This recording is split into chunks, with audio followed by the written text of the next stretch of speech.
Are you living a fully expressed life, or is fear holding you back? Welcome to Born to Be All of Me, the podcast. I am your host, Amber Sousa. I believe we are all destined for a unique purpose, and in order to truly step into this purpose, we need information and transformation. And that is exactly what these conversations are all about. Are you ready to live the life you were born to live? I know I am. Hello, friends, and welcome back to the show. I am your host, Amber Sousa, and I am so happy to have you here. Today's episode is a powerful one. I am joined by the lovely and delightful Emily Florence, author of Even Better, Easier Ways to a Happier Life. You know, life doesn't always unfold the way we imagined, right? We face delays, detours, disappointments. And it can be so easy to feel discouraged, like life is working against us. But what if those setbacks are actually sacred redirections? Like, what if they're guiding us towards something even better than we could have planned? In her beautiful and inspiring book, Emily shares how trusting the flow of life and staying open to infinite possibilities can lead us to joy, fulfillment, and unexpected magic. This conversation is a reminder that the universe is always conspiring in our favor, even when it doesn't feel like it. So take a deep breath, open your heart, and let this episode remind you that something even better might be just around the corner. So without further ado, let's dive into this beautiful conversation with Emily Florence. Hello, friends, and welcome to Born to Be All of Me, the podcast. I am your host, Amber Sousa, and I'm here with the absolutely delightful Emily Florence. Hi, Emily. Hi, Amber. Thank you so much for having me. Oh, it's so good to have you. You're so lovely. Your energy, you're just one of those women that when I immediately connected with you, you have such a warmth and such an openness and such a generosity, truly about you. You're so kind. I mean, as soon as I met you, you were like, what can I share of yours? How can I help you? It's like, so you're very special in that way. So I just want to acknowledge that. I feel the exact same way. Thank you so much. And I Mm, feel that way about you. You have that glow, that inner and Thank outer, so you. special sparkle. I love it. Yay. Well, I'm excited to have Yes. this conversation because I'm going to read your bio, but your book called Even Better, this topic is one of the topics that fascinates me the most in life because we all experience rejection, or as you like to call it, redirection, because you believe that it's because there's something even better. And so that is a belief that brings me so much comfort. And in the moments and the days and the weeks and the years leading up to the even better showing up, I just like to hang on to it's gonna show up, that thing that I'm gonna say at some point, this is even better than I could have imagined. So I'm really excited to have this conversation with you because I think everybody can benefit from having that belief and that knowing and that trusting. Yes. Yes. The Oh, trusting. I know. I love it. I love it, Amber. Thank you so much. yay. So let's go ahead and dive in. Emily Florence is the author of Even Better, Easier Ways to a Happier Life, hailed as the feel-good book of 2024 by Yahoo Finance. She's a PR and marketing strategist, a certified life coach, and the founder of an award-winning lifestyle community celebrated as a Forbes Top 100 website for women. Through her book and coaching, Emily helps individuals and businesses reach their goals with more ease and joy. Oh, I want that. More ease and joy. Right? She and her work have gained major media attention, including features in Forbes, Entrepreneur, the Huffington Post, and more. Explore ways to work with Emily on her website at emilyflorence.com and say hello to her on Instagram at emilyflorence.author. We will put both of those links in the show notes. And I'm ready to dive in. This book, I understand it's the third book that you've written, but the first to be published. Yeah. So tell me a little bit about this process, about this book, and how you arrived at this place of wanting to share this message with the Yes. world. Yes. And you're an author too. And I love your book and I love your messages. And I love Born to Be All of Me and everything that you stand for and all the goodness, everything you share, Amber. It's so special and so important to the world. But yeah, it's interesting. My author journey, um, it started, I always grew up writing, journaling. I'm that person that you'll see in a cafe journaling or on the airplane, which, you know, I'm big into the morning pages. If you've done The Artist's Way, Julia Cameron, yeah. Yes. Yes. So, but it's always been something I loved. I never, ever thought that I didn't grow up thinking that I was going to be an author, that I wanted to write a book. But the night I dropped out of law school, which was only 4 days after I started, it was this moment, a big shift for me happened. And it wasn't just making the decision to leave law school, it was more about coming to this place inside of myself. And I think a lot of your listeners will understand and relate, where I realized that, you know, really at the end of the day and at the end of our lives, we're left with us. And I started realizing how much I was showing up in the world to out of ego or to for what I looked like on the outside versus how I felt on the inside. Mm-hmm. And so I made this really big decision to start prioritizing how I felt on the inside over how I looked to the outside world. In doing that, so I dropped out of law school after. I mean, that's let's go back and talk about that a little bit, because Yeah. I mean, that's huge, Yeah. right? Huge. You were enrolled in law school. Yeah. You had this trajectory that you were going to become A a lawyer. Yes. And 4 days Yes. before you were to start, you made the decision.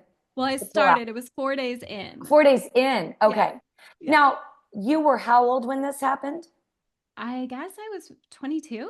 Yeah, because I went 22. straight from college to law school. Yeah, I mean, to have the epiphany I know. that at 22 years old is impressive, because I'm 50. A lot of the women that I coach and work with have arrived at the place that you did at 22 much later in life, where they realize that they're living for others, or they're living the life that they thought they were supposed to live, and they end up feeling completely unfulfilled and dissatisfied. So you found this out at 22, and you had the courage to walk away from that. That's amazing. The hard part, because the inner knowing, I think you and I are both familiar with Louise Hay. She would say the inner ding. You know, I just could not shake this feeling, you know, and you and I both are big on let's trust, everyone should trust their intuition and build upon it. And I know you do so much work with your clients on that as well. But I remember just looking out the classroom window, and the professor, you know, said something to think about for next time. And the guy sitting next to me said, "Oh, you know, what do you think?" And I looked at him and I said, "I don't really care." And I said, "I don't think I belong here." Wow. And sure enough, he actually said the same thing. He was like, "Me neither." And we actually felt the same. We just ended up making different choices about it. But I just really felt like, you know, I I invested a lot to go there. You know, I moved 3,000 miles across the country. From Ojai, California to Boston, Massachusetts. I studied for the LSATs to get into law school. It's very hard. It wasn't a decision that I took lightly by any means. Right. And also, something was so strong inside of me saying, "You don't belong here. This isn't for you," that I really felt that if I stayed, the only reason I would be doing so was to prove to someone that I could do it, or for those, how we have those imaginary, those little voices in our head that are like, somebody's going to say something about you, like, oh, she couldn't hack it, or this and Yeah. that. It's all ego, as you know. And but I just couldn't shake the feeling that this inner knowing, actually, that if I stayed, it was just gonna, suffocate my soul. Mm-hmm. And I knew deep down I would be happier selling pretzels at a stand I passed by in the Boston Commons than to sit through another torts class, or, another class. And so yeah, I made the decision. And, so amazing too. And I know that you're going to relate to this. When I finally made the decision, my parents, I hit the jackpot with my family for sure. And they supported the heck out of me, my friends. They just wanted me to be happy. That's like That's all any of amazing. us really want deep down for our loved ones. Sure. And, and truthfully, like, just going back to kind of your intro and talking about the even better, and you want it to like arrive at your doorstep as soon as possible. Right. I was one of the things that held me back from dropping out, though I did drop out, was I was so happy in Boston. I had, Oh. moved there, and also the unknown. Well, what the heck am I going to do with my life now? Mm-hmm. But I was so happy in Boston, and I thought, oh, it's really easy for all of us to make these conclusions in our head that don't have to be the truth. What I mean by that is, in my decision, oh, I don't want to leave Boston, assuming that I would have to, right? Mm-hmm. And or assuming that I couldn't go back. And I did. I dropped out, and I was like, oh, I don't want to leave Boston. I'd made great friends, and I loved the city. And of course, guess what? A year later, I did my master's in broadcast journalism at Emerson College, and I loved every single minute of it. Like, my heart Wow. lit up. It was the best experience, and it was in the same city. So, So I have a couple questions yeah. about that because I find that so fascinating. One, I was going to ask you, like, what made you even originally choose to go to law school? Like, was it something that was in your family?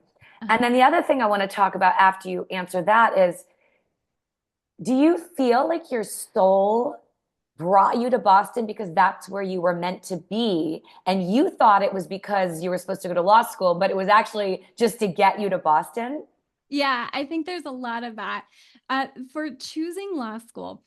So I'm, like so many of us, multi-passionate, right? I'm interested in so many things. Right. Yeah. I always have been. And I think it's really hard for people to make some decision, decide your major, decide, what you're going to do. I think now they say that the average person changes careers like 7 times now or something. It's a lot Right. compared to, like my grandparents' age, or something. Um, Very different today. Yes, very exactly. different. Yeah. But in truth, I was always interested in law school. I thought it was fun. I gravitated, like, I read all the John Grisham books. I loved Ally McBeal and all the TV shows. And I was like, oh, this is fun and great. And I was interested in it. I didn't major in it in law, but I took a lot of law and society pre-law classes, and I found them totally fascinating. So the interest was there. And of course, also, I think this stands for a lot of people who are getting close to their, maybe they're in their junior or senior year of college. There is this unknown. Well, what am I going to do? Mhm. And it just seemed like the next step. I absolutely had an interest in it. I did really well on the entry exams. And I do agree, though, Boston, I had visited, I think it was the beginning of my senior year. And I, like, my heart just leapt. Like, I belong Wow. here. Wow. Of course, like, for a time being, I'm not there now, but Yeah. but I do believe that there is a soul calling. Absolutely. So so that was when you were 22, but you Yeah, had your experience where you traveled Europe when I was by 20. yourself when you were 20, two Yeah, years before that. yeah, So you were born kind of this adventure, rebel, free spirit, like, right? I mean, I was so scared to leave. I grew up in Southern California and I've never left. Uh, yeah, to be determined if I will leave at some point. But yeah. like I'm so impressed with people like you who at a very young age have the courage to say, I'm going to go to Europe and explore and I'm going to move to Boston. And I'm like, oh God, that sounds so amazing to Yeah. have those experiences. Yeah. I mean, I've lived in 9 places now in my life, Wow. Wow. and I've done a lot of the cities, Boston, New York, LA. I've done, and obviously, I'm now between California and Hawaii, an island in Hawaii. And, I've done the cities, I've done the small towns, I've done Europe, lived in a lot of places. And for some reason, each place was the perfect place for that time in my life. It's Hmm. just, the experiences I had or the place in my life that I was at, it just always, kind of fit perfectly. And also, my book, I tell this story of when I knew it was time to leave LA, Okay. and kind of really the struggle that I had between my brain and my heart deciding where I was going to go, and really kind of throwing it out. That was the first time where I was like, okay, I'm turning it over to the universe because I cannot make any of more of these to-do lists, and my friends and my family are sick of me. Like, I am just talking, like I'm trying to figure it all out. Right. And I remember at that point too, and sometimes, and this is just kind of a fun, this is a little side note, but I remember saying, okay, universe, up to you. Like, you tell me. There's 7 days left before I have to decide on my lease. Like, things have to happen. And I was choosing between New York and Marina Del Rey. Now, Marina Del Rey is LA, but I Yes. was living in Beverly Hills at the time. Very different, as Yes. you know. So, Yes. and I was in Also, Westchester. Marina Del Rey and New York, Yeah, very different. So, huge, yeah. huge. But honestly, like going into, because I know you mentioned, well, people are scared of change and everything. And I had already lived in Boston. So I, I had already lived far away. My family's in California, so I'd already lived far away. But um, sometimes, we just, when we get quiet or when we throw it out to the universe, like the most amazing things happen. Like a New York Times, like opening my door the very next day to my apartment, and a New York Times newspaper was delivered to me instead of my neighbor, or Mm. being in bumper to bumper traffic, and all of a sudden you flip on the radio and it's Frank Sinatra singing New York, New York. Or it was just Right. everything pointed to New York. and Wow. and I think we can play with that kind of idea of like following the signs, I suppose. Mhm. But as you know, and everyone knows, the biggest sign is what's inside your heart. So Did your family talk about that as you were growing up, like learning how to listen and tune into your heart as opposed to your head? Or was that just something that you intuitively knew that you you needed know to learn how to do and foster? I think both. I Okay. really do. My parents are really incredible people, and so is my brother. And I grew up in a very spiritual town. Mm, Um, and there was a lot of, I grew up kind of being exposed to a lot of philosophers and a lot of, I guess you would say, I think today would be pretty mainstream, but maybe at the time, a little bit more alternative hmm. um, ways of approaching life and looking at it. But I think one of the first people who really spoke to me, one of the first books about trusting yourself and listening to your intuition, really was Louise Hay, You Can Heal Your Life. And she Yeah. always talked about that inner ding. And I think that for me, I've really come to realize in my life, that when something calls out to you, and I always tell people, whether it's, by whisper or blowhorn, because you know that if you ignore it, it gets louder, or Yes. something happens. I feel like, you owe it to yourself, and very often you owe it to the world also to go for it, whatever's calling you. Mm. Yeah, I had a blowhorn. Amber. I had a blowhorn. I'm learning how to listen to the whispers more, but I had a blowhorn. That's how Mm-hmm. this whole journey began.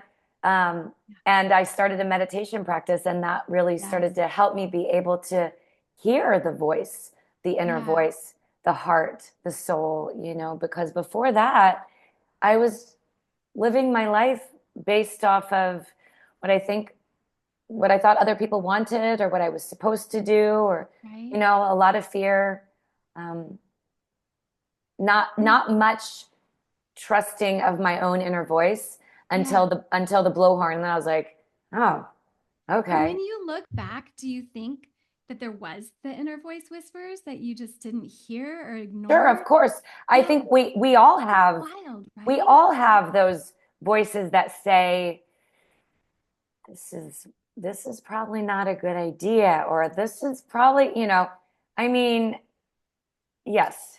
The answer is yes. I mean, in my marriage that I'm no longer in, I mean, I'm grateful to have the experience that I had. It woke me up. It taught me so much. It gifted me two incredible children. It got me into the world of being an entrepreneur. Um, but I will say, yes, in the first year of that relationship, I was writing in my journal about how I knew that I was going to have to shut down or shut off parts of me in order to be able to survive that relationship. So yes, I think it's always there, but whether you call it your ego or your fear talk track, as Tracy Litt refers Right. to it, or right, whatever you refer to it, my desire to be in a relationship Yeah. overruled the voice that said, perhaps this is not the best relationship for you, or it's not going to, allow you to really be your best self. Yeah. But then again, no regrets, because I wouldn't have learned all the incredible lessons that I've learned.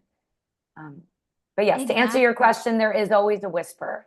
And I think we need to start to learn how to trust that whisper Yeah. before it becomes a blowhorn. Right. Right. Right. Yeah.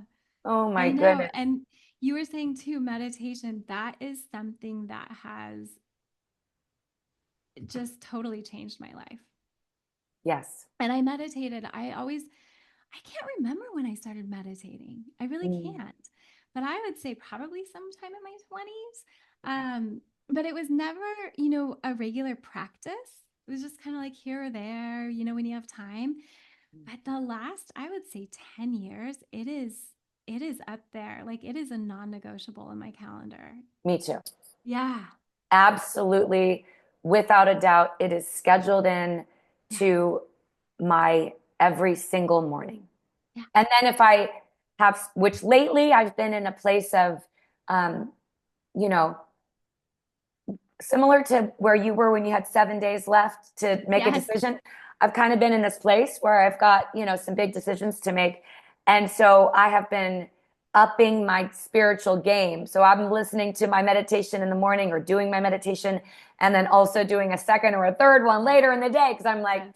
I need to tune in. I need to hear the whisper. I need to know, I need to receive the signs from the universe.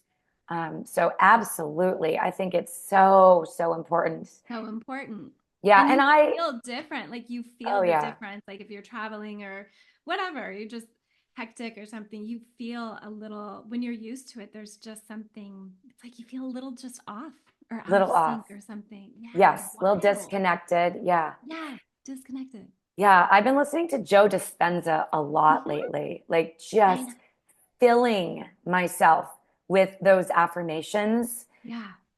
Let me just tell you, for anybody who's listening right now, please, if you are saying to me right now, I can't meditate, I can't shut my head off, it's not for me.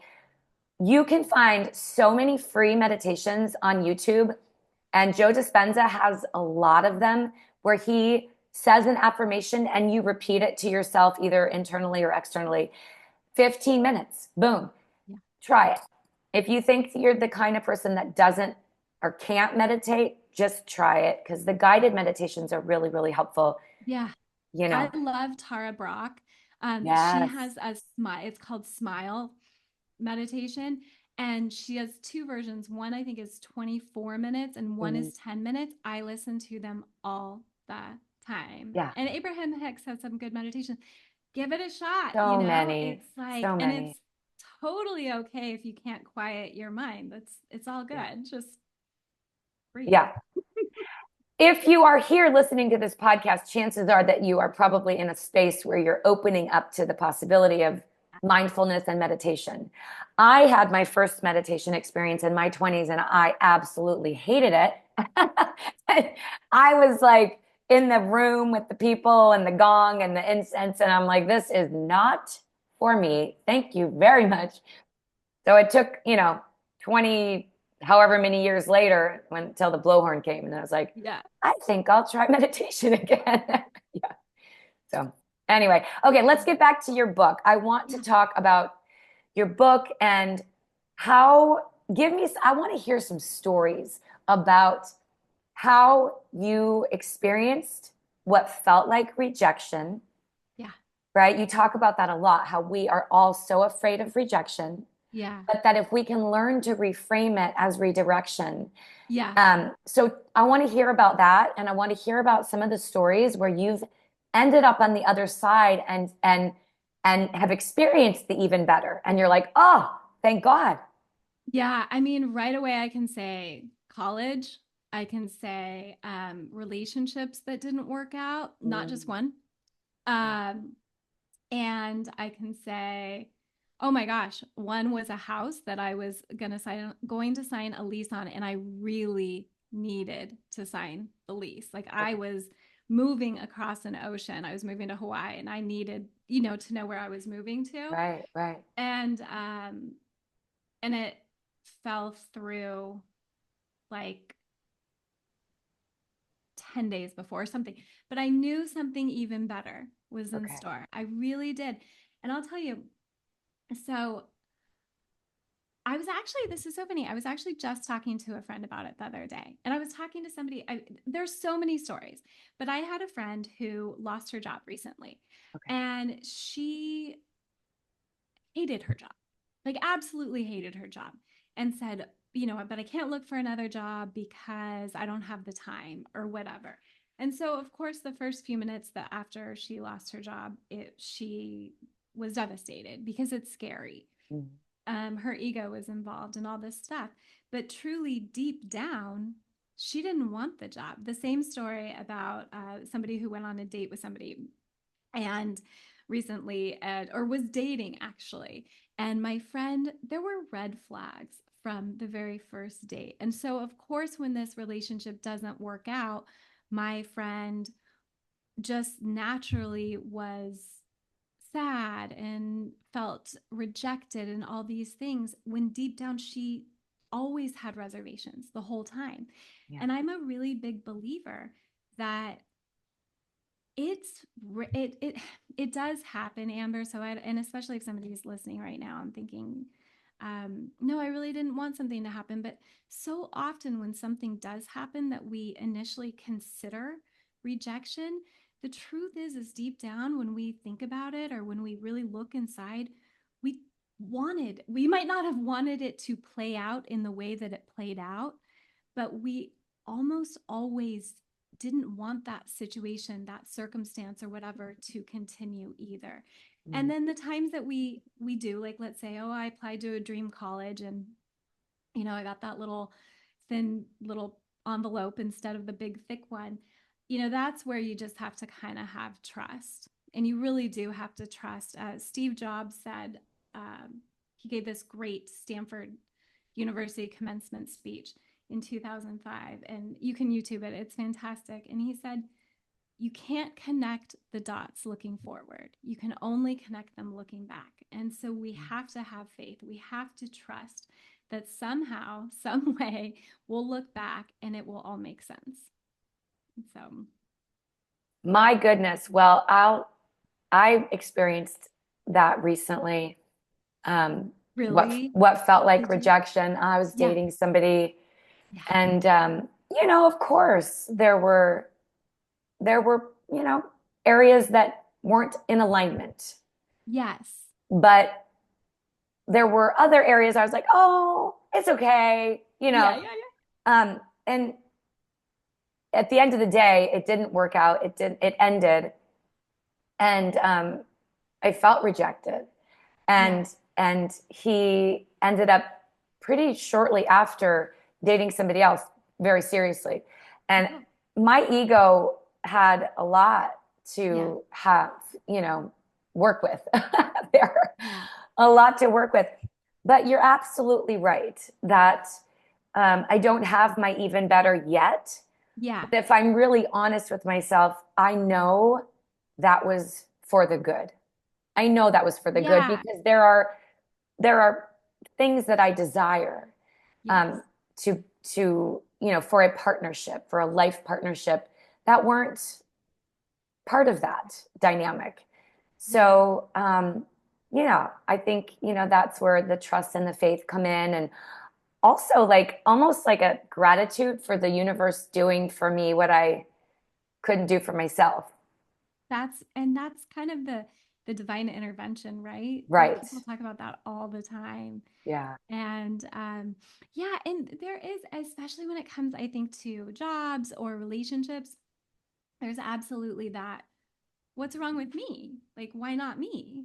You Hmm. know, when the Yeah. truth is nothing's wrong with you. It's just not the right fit. You just Right. can't see it in the moment. And sometimes you do. Sometimes people really, even when it is, something that can seem on the outside like definitely unwanted or even a, devastation, the loss of a job or something, often, there's a little bit of this feeling of relief somewhere, like, Right. huh. And think maybe down the road it'll be more like, thank goodness that didn't work out, Yeah. so. But Definitely. it does Definitely. take time sometimes. It's not all, we're all sensitive. We all are going through, our human experience of our emotions, and we're allowed to feel every single one of them. Yeah. you know? That's for sure. That is for sure.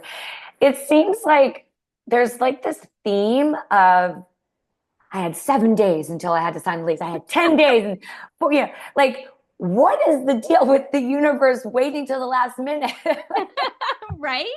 I'm like, I'm kind of in that place right now. I'm like, okay, any day now, give me the Give me the sign give or me the the signs, give me the or info. the What voice or the what are we doing? certainty. Yeah. Yeah. Why do you think that is? Why do you think it's takes I us down to really the last don't know. minute? I can tell you, I mean, I can tell you when it came to that.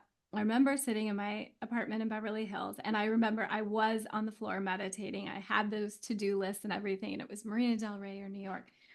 And I here's one story about it. So Yes. right in the beginning, I was like, I really want to move to New York. I'd always wanted to live in New York. Okay.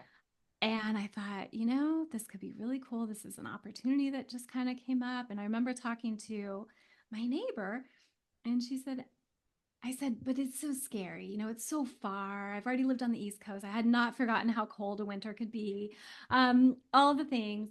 And it's so far to move there versus Marina Del Rey. That's right there. That's right down the street practically. Yeah. And I remember she said, Em, she said, sometimes in life, you just have to take that leap of faith, and I thought, sure, okay. And also, it would be really hard and really scary and all of these things. But I remember one day I finally, I think it was like the day before Amber, right? Like after going through all the asking, doing the prayers, going to the psychic guide bookstore, just all the things. Yeah. And but I remember I was driving home from Trader Joe's, and I, instead of going into my parking lot, I just kept going. And I just drove down to Marina Del Rey, and I had friends that lived there, and I parked near my friend's condo. And I remember just walking on the beach, and it felt so good to be in the sand and everything. And also when I really put myself there, even though I had really fun like weekend the week before, like a girls' night kind of thing, Mhm. I just didn't really see myself living there. And it was so funny because when I was driving back to Beverly Hills and I was going um, past this, it was like a big theater. Like it was like I looked up and it was, these banners hanging from lampposts, Mm-hmm. and row after row after row, it said leap of faith, because it Oh, was promoting the play. And I went back to what my neighbor had said the first night. She said, Emmy, you sometimes in life, you just have to take a leap of faith. But in that moment, that was kind of the sign from the universe. Because you can say, well, give me a sign, and you get multiple signs. But yeah. for me in that situation, I always knew what my heart wanted. I always knew. It was just, I was scared. And just Wow. because something is right in your heart, also, and I know that you know this as well, it doesn't make it easy. It doesn't Right. mean it's the easier choice. Sometimes things fall into place, and you know how it is too once you do make a decision. Sometimes when it's the right one, it's like things just kind of fall into place, and you're like, wow, that happened, like manifested, with in the way that it's supposed to. But I think we have to make those decisions, and I think more often than not, we know the answer. It's just hard to admit. It's hard to move beyond the voice of fear and all the what Absolutely. ifs, right? Like, Yeah. what if this happens? What if that happens? What if it's the wrong choice? What if I get Right. there and I'm miserable? What if, Right. all the things? And it's like, you won't know that Yeah. unless you take that leap of faith. You Yeah. won't know. There are no guarantees. That's what faith is really all about, right? Yeah.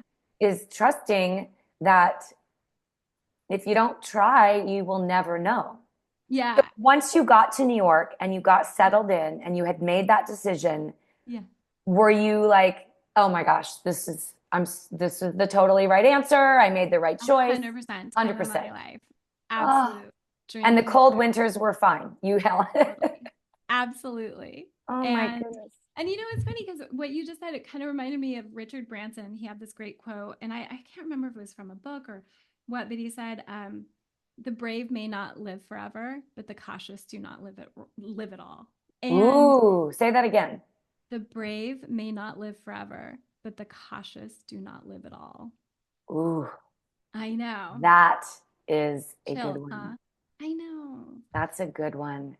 And you know what else I was just thinking about? Like, most of the time, I think when we're looking at a big decision, a big change, there's a part of us that tells ourselves that it's a forever choice. Like, once you make it, Right. you're stuck forever. But And it's you not are living true. proof Yes. that you have lived in so many different places.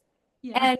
And now you're back in California. And so it's just nice to hear that just because you made that choice in that moment, Yeah. that's what your soul was needing in that moment, but it wasn't forever. So that's okay. Oh no, not and and it's so funny you said that, because and I'm going back to Kauai soon too, right? Going back to the Hawaii, to the island life. But in my book, I actually have a section that says, you can always choose again. And the Yes. truth is about it is, as long as we are living and breathing, we can always choose again. Now, it doesn't mean that what we want can happen right away. We might have to be very patient. We might have to wait months, years, even decades. Uh, but we really can at least make the choice to say, at a certain point, this is what I'm going to do. This is what I'd like to do. This is what I will do. Yeah. Let's talk about, this was another very big leap of faith. Your life is just a big leap of faith after leap of faith. You are such an icon and a living example for people to be inspired by, right? Like that you can take leaps of faith Yeah. consistently. And it's only served you. It's only helped you grow and evolve and expand and discover. So another leap of faith that you took, you had a successful career in Yeah. entertainment PR, Yes. and you made the choice to walk away. Yes. And there's a quote, and I can't remember exactly what it is, but it's something to the effect of, sometimes you have to walk away from something that's good in order to find what is great. And I've had that experience. And I know for you, you had a successful career. It was good, Yeah. but you felt like it was time for you to walk away because there was something more for you, something better for you? Yeah, I think it was like I love PR. Like I still help people. I help authors, I help entrepreneurs with PR and marketing. I absolutely love it. Did my master's in broadcast journalism. I love working with the media. I love everything about it. And especially, in anything I do, when I wrote my own book, it was like, oh, great, here's the PR and marketing plan. Um, and I can help friends and everything. But it was kind of like some things just, sometimes whether it's a relationship or a job, sometimes, things in our lives are only meant to be for a season. And sometimes there doesn't even have to be like a real specific reason to just say, I don't think this is for me anymore. And, but it was awesome because I stepped away from that specific job, still friends with so many people to this day. Actually, my very best friend I met there and tons of people. So, but I think just, for me, I was working on really big TV, huge, huge entertainment, big, big, big shows and other things. And I just kind of felt like my calling was to help more the little, like, entrepreneurs, solopreneurs, authors, just a little different, same thing, but in a different environment, I suppose. Mm-hmm. And I felt really called to be an entrepreneur. I always did. I always felt like very called to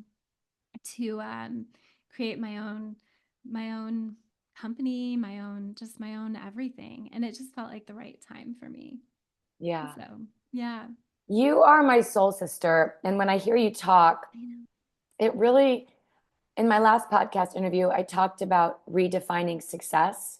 Yeah, And, it really makes me think about that in this conversation, like redefining success and giving ourselves permission to change our minds and to explore. And we don't have to have a reason that makes sense to anybody else but to ourselves, that it's time to move on to the next chapter, right? And exactly. I know for me, right, like I grew up with the belief systems that, my dad worked at the same company for all my life, Right, right? And my parents have been married for, gosh, I don't know, like going on 54 years. And, right. so it's like longevity meant success. Yes, And here I am, right? I have had so many different lives, and I've been divorced twice, and I've had two businesses, and I'm in a third, and I've written a book, and I have a podcast, and I do yes, this and I do that. And it's like I yeah, I don't know. I'm just that's just my life. That's just my experience. yes, And there have been times where it's made me feel like I am a failure when I compare myself. I know that's another thing that you have talked about is comparison, yeah, especially the social media world that we live in. It's yes, so easy to get on social media and see other people, look like they're way more successful or doing it better than we are. So yes. let's talk about that a little bit. Let's dive into that about how can we redefine success for ourselves, and what are some of the tools that you use and that you teach and coach other people um, to help guide them through changes that they're wanting to make and when they do come up against comparison. Yes. Yeah, I absolutely love it. And I do. In my book, I have a whole section about rethink.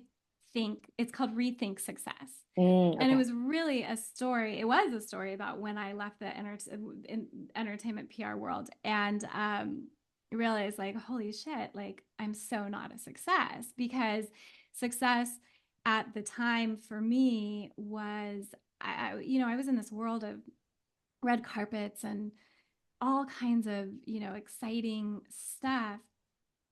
And also, I realized in that time that, first of all, success doesn't define us, we define success. We get to decide what being a success looks like. And it can change. It can be very different for you in your 20s versus your 30s or success for me personally, success this moment looks like doing work for the most part that I enjoy making at least the money that I feel that I believe I deserve. And that's, we can talk about the worthiness thing, Oh, that's it. forever, Yes. right? That's a big Especially for women, a conversation. big time. But for me right now, success looks like having a lot of open space in my calendar.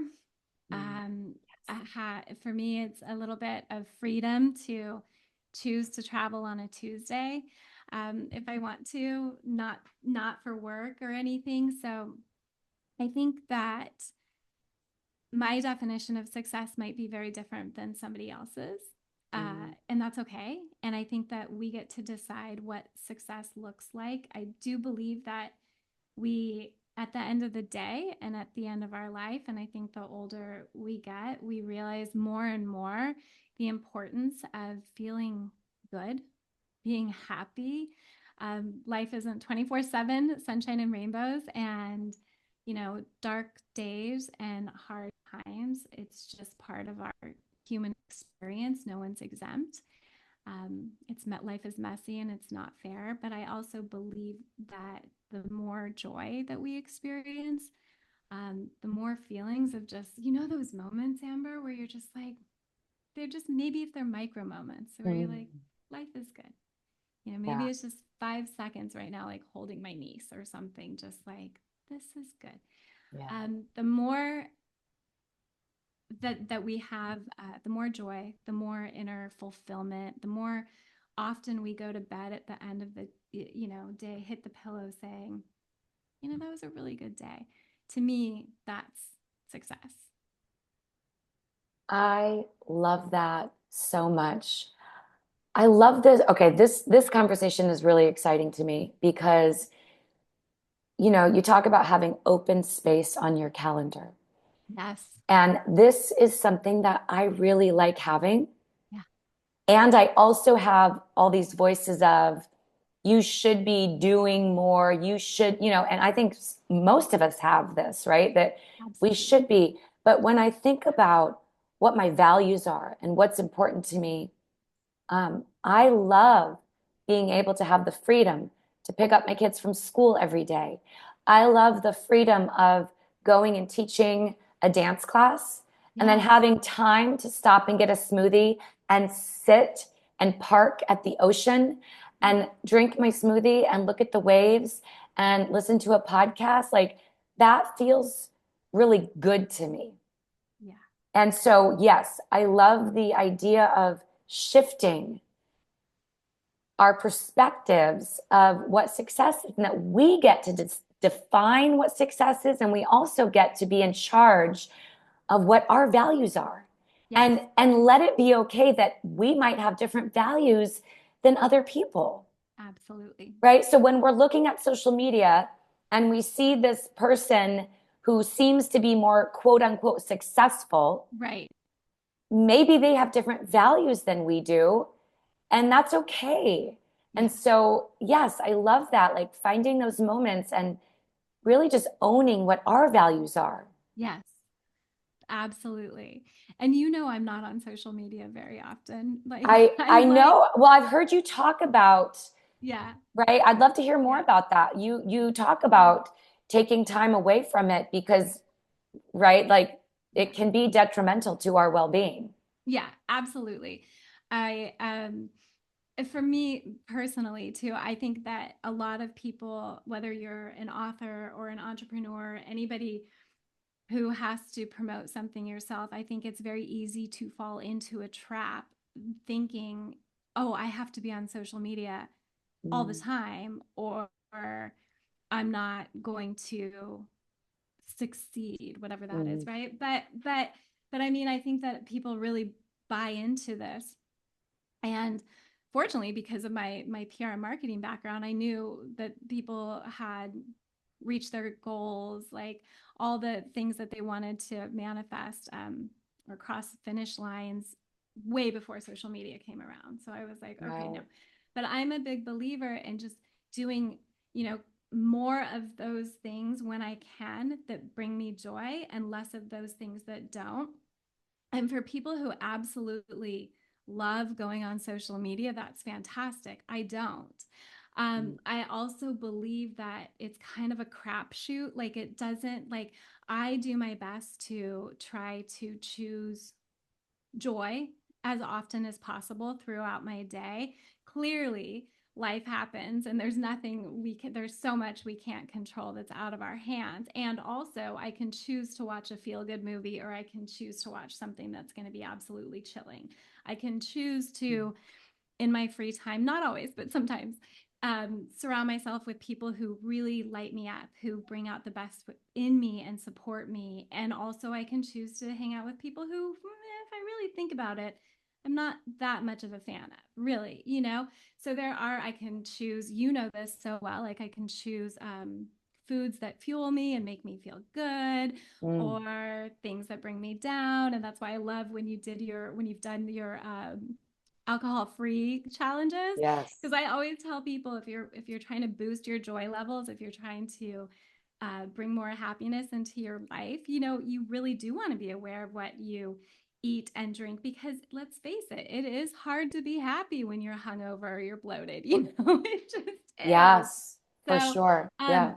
but social media, it doesn't seem to matter how often I kind of adjust my filter, like saying who I follow or don't follow. It's just I kind of, when I go on, I don't really know if I'm going to see something that's going to make me happy or sad or upset. So I don't go on very often. And I really recommend people. I'm also a big believer in, you know, this is our lives and we need to prioritize ourselves first. I love Born to Be All of Me. Like you know, you're, because, and we also, in doing that, we have to prioritize ourselves. We have to. And I believe so strongly that there's a section in my book called Create Before You Consume. And it's Mm. just this idea that it's so easy to wake up in the morning and just reach for your phone and start scrolling. And it, you know, it can be social media, it can be regular news, anything. It can be replying to texts or looking at emails before the workday even has to begin. But Mm. I really believe that if we want to do more of those things, we want to accomplish more of those things or experience more of those things that bring us joy or that are actually important to us, we need to prioritize creating in our own life before we start consuming and getting off, you know, the outside world and getting onto someone else's agenda. And so, and I believe social Absolutely. media, that's pretty much what it is. I mean, but Yeah. I do love to go on, honestly, and you know this, I do love to go on a few times a week and share something positive. Yeah. Yeah, it's interesting. You know, it's tricky. I can scroll on Instagram and leave feeling lit up and inspired, and I can also leave feeling down in the dumps and like I am not where I should be, Yes, right?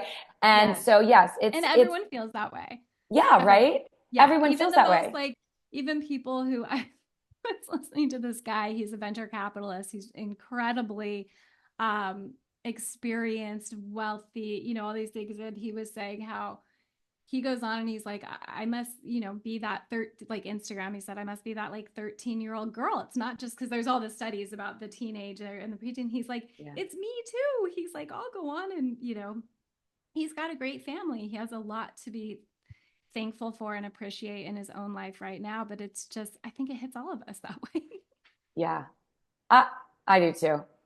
Um, I was thinking too about your title, even better. Yeah. It can be used in the context of like, you know, there's rejection or redirection because there's something even better. Yeah. And also, we can feel even better than we Yeah. do, right? Yeah. And We can. exactly what you were just talking about. We can feel even better if we're more mindful about what we consume, whether that's what we're drinking, what we're eating, what we're watching, what we're reading, who we're around. Yeah. Like we can feel even better, and it is a choice, Yeah. right? We can make these choices and we can decide. That's why when we before I hit record, I told you I'm doing a juice cleanse Yes. for 2 days because last weekend my body is very sensitive, Yeah. and I think the cleaner I am, the more sensitive it is. But last weekend, I, kind of overindulged with some sugar, and Yeah. it just does not serve me. It, Yeah. it just does not serve me. It does not make me feel clear. It does not make me feel vibrant. It right? And so I was like, okay, I need to prioritize my feeling even better. And I'm Yeah. going to just give myself this time. And I'll tell you what, it's so crazy. This is day 2. That's all it takes. It's all it And you're takes is glowing and you're just to energized feel and better, just to eliminate what I'm putting in my body that's not serving me and start putting in my body what will elevate my frequency, right? yes. Raise my mood, elevate my Yeah, mood. absolutely. And I believe that there is so much, it's choice. There's so much choice. There's so much we cannot control 100%. And also there's so much we can. And I think also I like to, I talk a lot about self-kindness in my book. Mm, And I yes. think we can easily, it's not easily, I'm going to take that back. I'm going to walk that one back, but we can choose to be kinder to ourselves. We can choose to be a little bit more patient and a little bit more compassionate and go a little bit easier on ourselves as well, which I think is so important um, to living a life that's even better. Yeah. Tell me why. So this is the 3rd book that Okay. you've written, but it's the first to be published. So tell me why this one is the first one to be published and why did you write it and who did you write it for? Yeah, it's so wild. Honestly, the journey has been so funny. So, oh, okay. So, yeah, so I started writing my first book the night after I dropped out of law school. Oh, And okay. and then that book, I ended up getting an agent, just rejected from publisher over and over and over. And finally, I just kind of said, you know, that was the book that taught me how to write. That was the book that showed me how much I love to write because there are some people, you know, I can just lose track of time in the very best way when I write. And I think that anytime any of us are engaged in something where we do lose track of time in the very best way, we know that our souls are on fire. You know, that we are giving oxygen to our souls. We are engaged in something that we are meant to be doing. Whether you can make a living out of it or not isn't really, I mean, if you can, fantastic. But even if you can't, no matter what, I think anytime we feel those things, we have to uh, schedule time in our calendars to do that for ourselves. And also, so then the second book, so I was very much at peace with that. The second book, that was a novel that had been in me for a long time. And it was, I woke up on my 30th birthday and really, I had been wanting to write this novel for so long. And on my 30th birthday, my Aunt Bonnie passed away. And she was like one of my best friends in the whole entire world. She was just absolutely wonderful. And I learned from her so much how fragile how life is, but also how important it is to use our time wisely.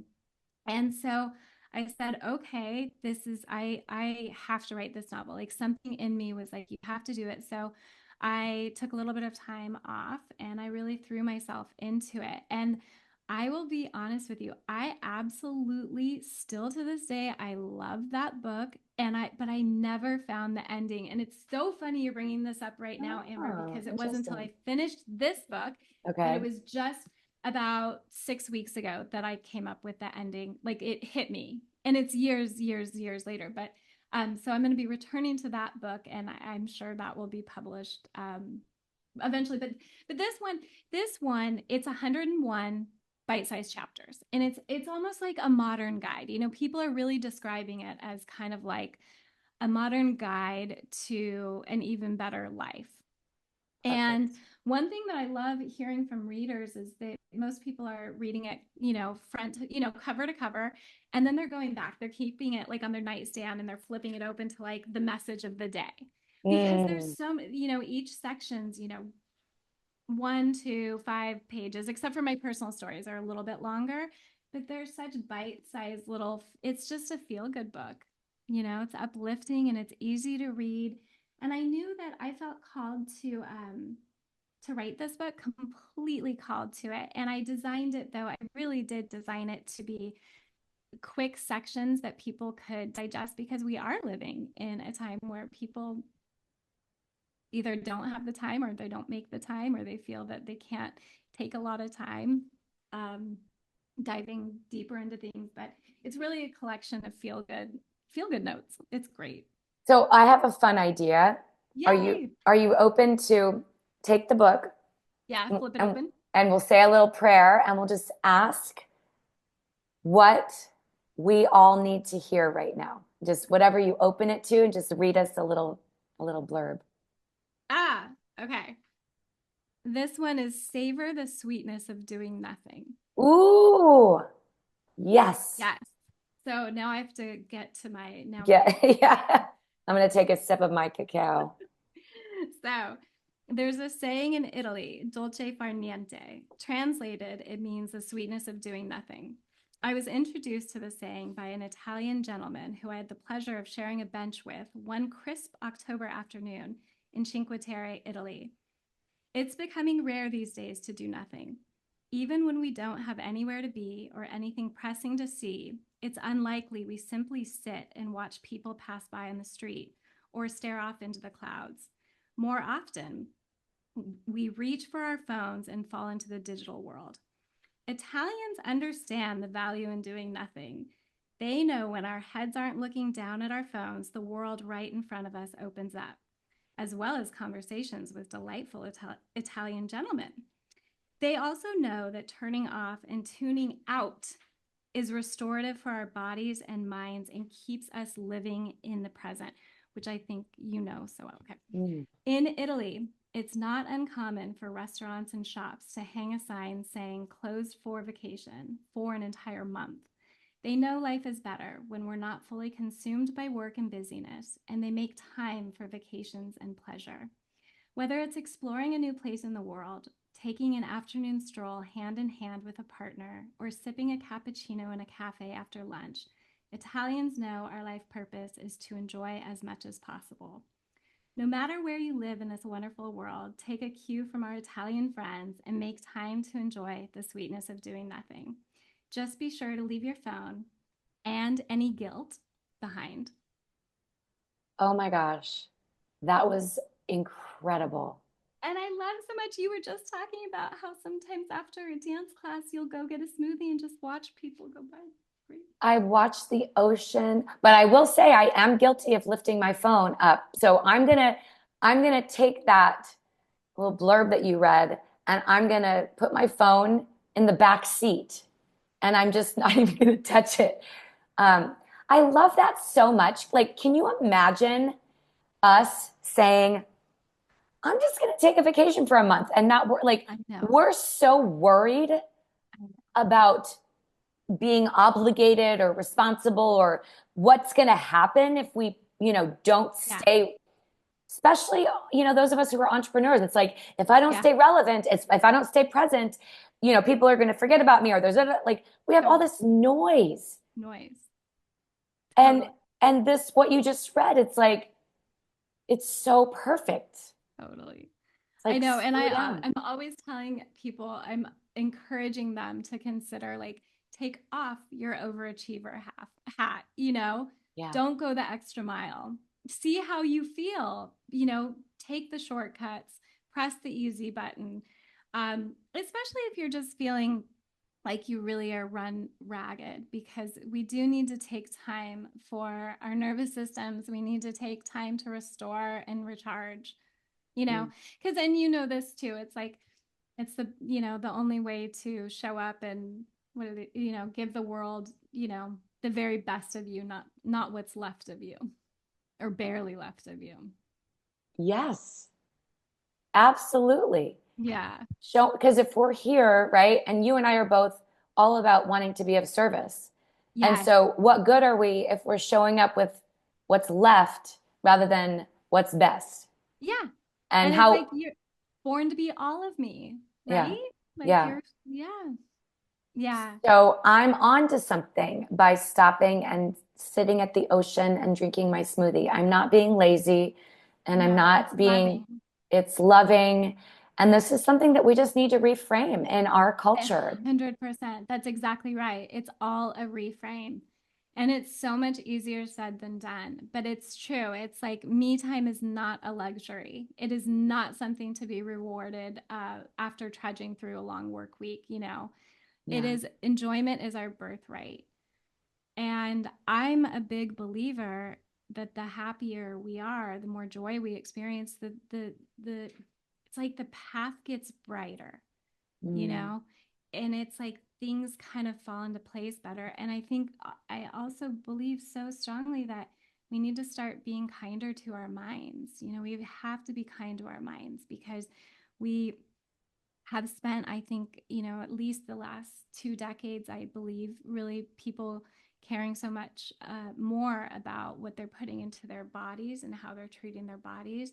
And I think right now with social media and texting and just always on the phones and everything, we need to start paying attention more to how we're treating our minds. And those moments of sitting on the bench, staring off into the sky, allowing yourself to be bored. It also opens up, it allows, the everything going on in our brains, and the hormones and the dopamine and this and that. It allows things to settle. And also it allows us to get creative. It allows us to get in touch and to actually, just like how you have these ideas, or things feel a little bit clear in a meditation. It's the same kind of thing. Yeah. So speaking of getting ideas, what's your next adventure? You've been living back in California Yeah, for a spending time with my while. niece and nephew. Yeah. Yes, being an auntie. Yes. So what's your next big adventure? Where are you feeling called to? Is there a move coming up? Is there? No, I'm Okay. pretty happy with Hawaii right now. I've really Oh, been, you find a place that, it's my happy place. There's certain places that, just really light you up. And so you're in Hawaii most of the time, and then you go to California, you spend time with your niece and nephew? I've been back and forth. Okay. And I love California. I love it all, but the only thing that I really honestly, I'm just so enjoying promoting my book right now. Yeah. I'm loving spreading the word. I'm loving to spend time with you. It's so fun. Like we could just have this conversation.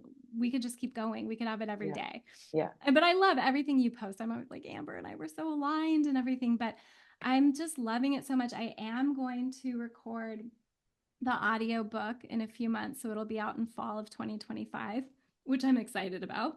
Yes. Um, but the hardcover just came out, and I'm so happy with It's it. Isn't it beautiful. so? I'm just like, wow.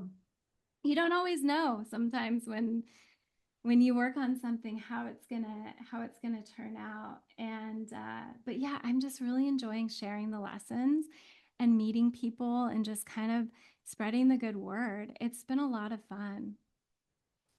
I love that so much. You just are a go with the flow. I'm enjoying what I'm doing right now. Like that's what a way to live. Well, it's hard, I work at it though too, Yes. and I'll be honest about that. Because life is messy. It's not fair. Doesn't go as planned for any of us. Right. Um, and I have my struggles as well. But I really do work at prioritizing my joy levels. Also, when I'm down, allowing myself to be down, Yeah. allowing myself to get all of those emotions out. But I'm also really good at understanding that we have to unpack everything, we've got to get it out.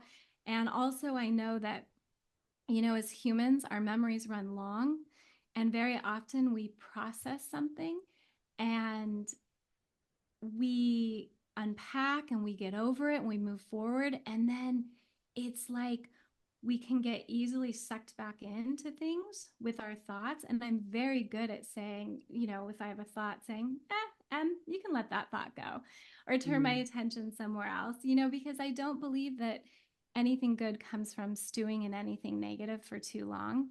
And also, we know the difference. I think we know the difference when we're really unpacking and processing our emotions or doing some kind of writing or anything that's cathartic. And then there's another point where, we don't want to punish ourselves more. We need to get over those shoulda, woulda, couldas, and we have to be kinder to ourselves, and we have to, look towards the future. And I often tell people, there's a section in my book called, don't look back on life, like don't live your life looking back in the rear view mirror, pretty much. And it's true, because you don't live there anymore, and it's really hard to grow into the person that you want to be, and the life that you want to experience when you're always looking back. Yeah, for sure. I mentioned to you that I'm getting ready to Yes. start this 8-week book study. And we're going to be reading The Circle of Stones, A Woman's Journey to Herself.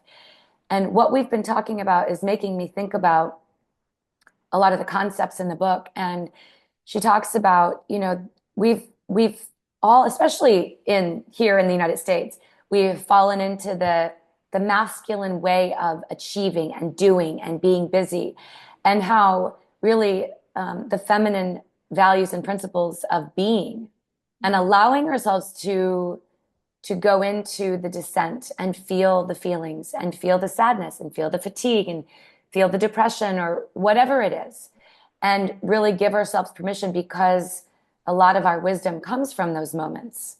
And if we don't let ourselves listen, the blowhorn's gonna be coming really a lot louder.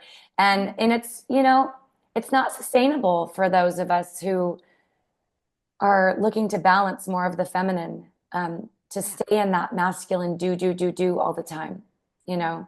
So I've been hearing this message a lot from so many of the people that we follow and are inspired by, is slowing down and being still and really allowing yourself to be rather than do. Of course, there's doing. Of course, we have to show up, and what we're doing right now is quote unquote doing. Right. But it's doing that brings us joy. Totally. So Absolutely. yeah, And I think you and I are also, very familiar with, action, and then there's action, and then there's inspired action.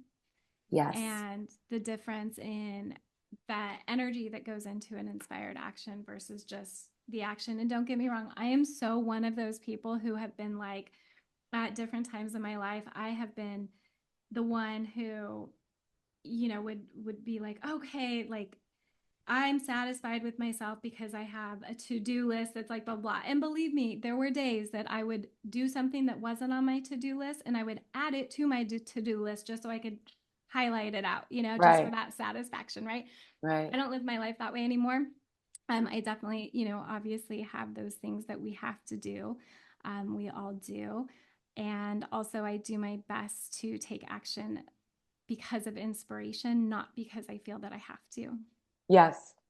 Do you think that living in Hawaii, because it is a slower paced Yeah, culture, do you feel like you have more permission to slow down, and it just helps you embody more of what you were talking about, the Italians I embody? do. I Yeah. do. And I lived in Florence, Italy for a little while too, Okay. my Yeah. last name. Yeah. And I do. I think your surroundings make a difference. Although when I lived in New York, which is a very fast-paced city, and I lived in the West Village, so it's a little more of a town feel. Mm. I think, I feel, well, New York is such a, everyone's there. So there's so much creativity too. There's so much appreciation for artists and art. Mhm. And so in that sense, it's not just Wall Street and, but I absolutely do believe that that Hawaii is, it's almost as it's a slower, but I would even just say for myself, it's just simpler. And I Mm. think that also has to do with the place I'm at in my life also, because Yeah. I'm not in my 20s like running around trying to do all these things or be out, you know, meeting people all the time or whatever. It's just a little bit, it's simpler. Yeah. Yeah. But I do think there's a lot more time to I have my dog and I take walks on the beach, or, a lot of people talk about in the island air, the negative ions or the magnesium in the water, just things that naturally are calming. So I'm sure that there's elements of that as well. I love it. Yeah. I love talking to you. I know, Amber. I love your You're the book. The best. cover of your book makes me want to go sit on the beach and sit Let's in do like it. a lounge beach chair and just read and Let's just do it. And we soak could do up a the little sun. retreat too. Ooh, I Get love some that. get some great women together and do a fun retreat. Do you do retreats in Hawaii? No, but I would. I think that would be so fun. Yes, please. I know, right? Why not? Let's do it. Let's do it. We can dance and we can meditate and Yes. we can read and yes. I'd Yes. like to go to Hawaii. Yeah, let's do it. I'm Let's in. do it. Oh, I love it. All right. So I'm going to post your links in the show Yeah. notes. But is there anything else that you want to share with people that are listening? They can find you on your website, emilyflorence.com. They can find you on Instagram when you're there at emilyflorence.author. They can pick up Even Better on Amazon or everywhere. Barnes and everywhere. Noble. Barnes and Most of Noble. the places. Yeah. Okay. Yeah. Awesome. Yeah. And Awesome. I just want to thank you for having me, and for everybody all of your listeners and everyone who's part of your community. I know that you attract a really special group. And so I want to thank you all for having me. And I always love to remind people too, I think at the end of the day, we're really with ourselves too. We have to be good to ourselves. And so be kind to yourself today. And please, definitely sign up for my newsletter or join me on Instagram. I think, Amber, I'm on about 3 times a week, maybe 4. So, but I do reply to every DM, and I always love to, absolutely. So, and I always love to meet the most wonderful people. And I know that you you have a very special group here. Well, thank you. It's always a pleasure to be with you. And we're going to have to plan that retreat in Hawaii. Yes, we're doing it 100%. All right, friends. Well, thank you for being here. And remember to be kind to yourself, be good to yourself, slow down, and trust when there is perceived rejection that there's something even better in store for you. 100%. Thanks for being with us. See you next time. Thank you. Wow, what a powerful conversation with the beautiful Emily Florence. The takeaways are truly inspiring. Trusting your inner voice, trusting the guidance that life is offering you, and believing that the universe is always conspiring in your favor. When you align with your authentic soul self, miracles and unexpected magic start to unfold. It's such a beautiful reminder to get excited about what's coming next in our lives. And speaking of what's coming next, as I continue to evolve in my journey, my work is growing too, and I'm really excited to announce the launch of my new website, ambersousa.com, where you can find more about my empowered dance classes, my awakened woman and embodied woman coaching, and so much more. I can't wait for you to explore and see how we can continue this journey of authentic embodiment and transformation together. So thank you for tuning in today, and I'll catch you in the next episode. And remember, you're always born to be all of you. Until next time, friends.